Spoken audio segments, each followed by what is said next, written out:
నమస్తే MG news కి స్వాగతం. బులెటిన్ లో ముందుగా హెడ్లైన్స్. రిషికొండ భవనాలను మ్యూజియంగా మార్చాలి. విశాఖ ఉత్తర నియోజకవర్గం ఎమ్మెల్యే విష్ణుకుమార్ రాజు.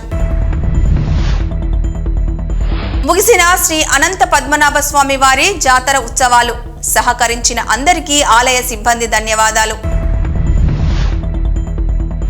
అంబేద్కర్ విగ్రహం ధ్వంసం చేసిన దుండగులు. ఇలాంటి ఘటనలు దేశానికి అవమానమంటున్న ద్వారకా తిరుమల స్థానికులు. గత ప్రభుత్వం నిర్మించిన రిషికొండ భవనాలను ప్రజలకు అందుబాటులో ఉంచాలన్నదే అందరి కోరిక అని బీజేపీ నేత విశాఖ ఉత్తర నియోజకవర్గం ఎమ్మెల్యే విష్ణుకుమార్ రాజు అన్నారు.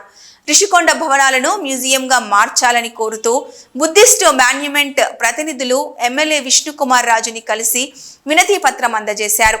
ఈ సందర్భంగా విష్ణుకుమార్ రాజు మాట్లాడుతూ తన వ్యక్తిగత అభిప్రాయం కూడా మ్యూజియంగా మారిస్తే మంచిదని తెలియజేశారు. ఇదే విషయాన్ని ముఖ్యమంత్రి చంద్రబాబు నాయుడు దృష్టికి తీసుకువెళ్తానని తెలిపారు. అదేవిధంగా గత ప్రభుత్వ హయాంలో రిషికొండ భవనాల నిర్మాణానికి సంబంధించి కోట్ల రూపాయల అవినీతి జరిగిందని, దీనిపై దర్యాప్తు జరగాల్సిన అవసరం కూడా ఉందన్నారు. నమస్కారం. ఈరోజు Buddhist monuments protection welfare association వారు మా దగ్గరికి రావటము, వారు ఈ ఏదైతే మన ఋషికొండ ప్యాలెస్ ఉందో ఆ ఋషికొండ ప్యాలెస్ని పబ్లిక్ మ్యూజియంగా, అంటే విశాఖ మ్యూజియంగా, మన రాష్ట్ర మ్యూజియంగా, అట్లాగే తెలుగువారి మ్యూజియంగా అది ఉండేటట్టు చేయవలసిందిగా వారు వినతి పత్రం ఇవ్వటం జరిగింది. వాస్తవానికి అక్కడ మనకి తొట్లకొండ ఉంది, బావికొండ ఉంది, అట్లాగే మనకి ఇంకా మంచి అద్భుతంగా తీర్చిన బుద్ధిస్ట్ స్తూపాలు ఉన్నాయి అక్కడ. అట్లాగే పావురాళ్ళ కొండ అనేది కూడా ఉంది. బుద్ధిస్ట్ వచ్చి వాళ్ళు సందర్శించుకుని వెళ్ళిపోయే పరిస్థితి ఉంది.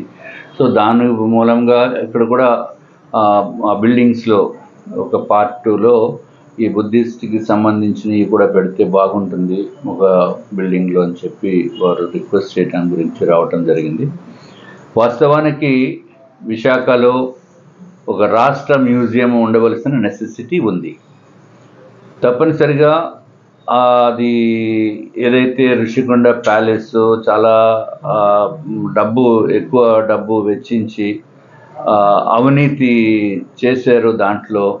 ఎందుకంటే అటువంటి బిల్డింగ్ కట్టేదానికి 450 కోట్ల రూపాయలు వెచ్చించవలసిన అవసరం లేదు. కేవలము 350 కోట్లతోనే అది డెఫినెట్గా అద్భుతంగా తీర్చిదిద్దచ్చు. దీంట్లో కనీసం నా వ్యక్తిగతమైన ఉద్దేశము 150 కోట్ల నుంచి 200 కోట్ల రూపాయలు అవినీతి జరిగింది అనేది మా యొక్క అభిప్రాయం. దానిపైన ప్రభుత్వము ఎంక్వైరీ వేయాలి. ఎంక్వైరీలో థర్డ్ పార్టీ ఎంక్వైరీ వేసి దీంట్లో నిజాలు దాన్ని తేల్చవలసిన అవసరం ఉంది. అది సెపరేట్ ఇష్యూ. రెండో ఇష్యూ అది దాంట్లో వాళ్ళు ప్రజలకి కూడా తెలియాలి కాబట్టి ఒక 30 మందో 50 మందో కూర్చుని ఒక టేబుల్, అది చైర్లు ఖరీదు కాకుండానే సుమారు 51 లక్ష రూపాయలు వాళ్ళు ఛార్జ్ చేయటం జరిగిందంటే వాళ్ళకి చేతికి ఎంత దొరికితే అంత శాంక్షన్ ఇచ్చేయటము కాంట్రాక్టర్ వారికి ఇచ్చి మళ్ళీ దోపిడీ చేయటం అనేది అలవాటు పరంగా మారిపోయింది. నేను కూడా ఎంక్వైరీ చేశాను కొంత. అక్కడ ఎంక్వైరీ చేస్తే కాంట్రాక్టర్ చేతిలో, మా చేతుల్లో ఏం లేదండి. అట్లాగే అధికారులు మా చేతుల్లో కూడా ఏం లేదండి. ఎవరో మేడం గారు వచ్చేవారు, ఆ మేడం చేతుల్లోనే ఉండేది. ఆవిడ ఎక్కడ కొనమంటే అక్కడే కొనాలి. ఆ మేడం ఎవరో జగన్మోహన్ రెడ్డి గారికి బంధువు అని చెప్తున్నారు. వాస్తవాలు మనకు తెలియదు. పేర్లు కూడా మనం చెప్పడం అనేది ఎంత కరెక్ట్గా, అది గూగుల్లో కొడితే వస్తుంది, మామూలుగా ఓపెన్ డొమైన్లో కూడా ఉంది.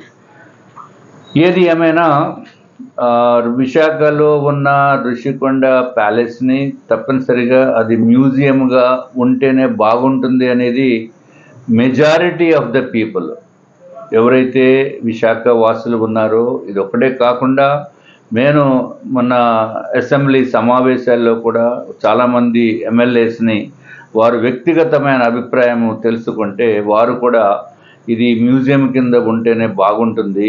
ఎందుకంటే పబ్లిక్కి అందుబాటులో ఉండేటట్టు ఉండాలి. పబ్లిక్ కూడా విశాఖలో ఉన్న ప్రకృతి అందాల్ని చూడటానికి అటువంటి ప్లేసు ఎన్ని కోట్ల రూపాయలు ఖర్చు పెట్టినా అటువంటి స్థలము దొరకదు, అటువంటి ప్లేసు దొరకదు. కాబట్టి ఇది ఎవరో ఆఫీసులకు ఇచ్చేసో లేకపోతే పబ్లిక్కి అందుబాటులో లేకుండా చేయటం అనేది విశాఖపట్నానికి, విశాఖ ప్రజలకి, అట్లాగే టూరిజం కింద వచ్చిన వాళ్ళకి అన్యాయం చేసిన దాంతో సమానం. సో డెఫినెట్గా మా యొక్క ఉద్దేశము గౌరవ ముఖ్యమంత్రి గారికి అట్లాగే టూరిజం మంత్రిత్వ శాఖకి కూడా మేము తెలియచేసుకుంటాము. తప్పనిసరిగా అది పబ్లిక్కి అందుబాటులో ఉండేటట్టు చేయవలసిందిగా మేము కోరుతున్నాము. అట్లాగే శ్రీ అనంత పద్మనాభ స్వామి వారి జాతర ఉత్సవాలు నేటి స్వామివారి చక్ర స్నానంతో ముగిశాయి. జాతర ఉత్సవాలు ఘనంగా జరుపుటకు సహకరించిన రెవెన్యూ, పోలీస్, మున్సిపల్, ఎలక్ట్రికల్, వైద్య ఆరోగ్య శాఖ, R&B, అటవీ శాఖ తదితర శాఖల అధికారులు, ఉద్యోగులకు అందరికీ మరియు స్థానిక ప్రజాప్రతినిధులు, ప్రింట్ అండ్ ఎలక్ట్రానిక్ మీడియా సభ్యులు అందరికీ పేరు పేరున ప్రత్యేక ధన్యవాదాలు. ఆలయ ధర్మకర్త ఎన్ పద్మనాభం, ఆలయ ఈవో టి నరేందర్ తెలిపారు.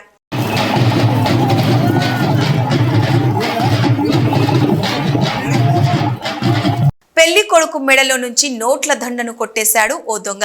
అయితే పెళ్లి కొడుకు సినిమా రేంజ్ను తలపించేలా చేసి మరీ దొంగను పట్టుకున్నాడు. మీరట్లో ఓ పెళ్లి కొడుకు మెడలో నోట్ల దండతో గుర్రంపై ఊరేగుతుంటే ఒక దొంగ టాటా ఏసీలో వచ్చి నోట్ల దండను దొంగిలించాడు. దీంతో గుర్రం దిగిన పెళ్లి కొడుకు బైక్పై సినిమా రేంజ్లో చేసి దొంగను పట్టుకొని చితక్కొట్టాడు.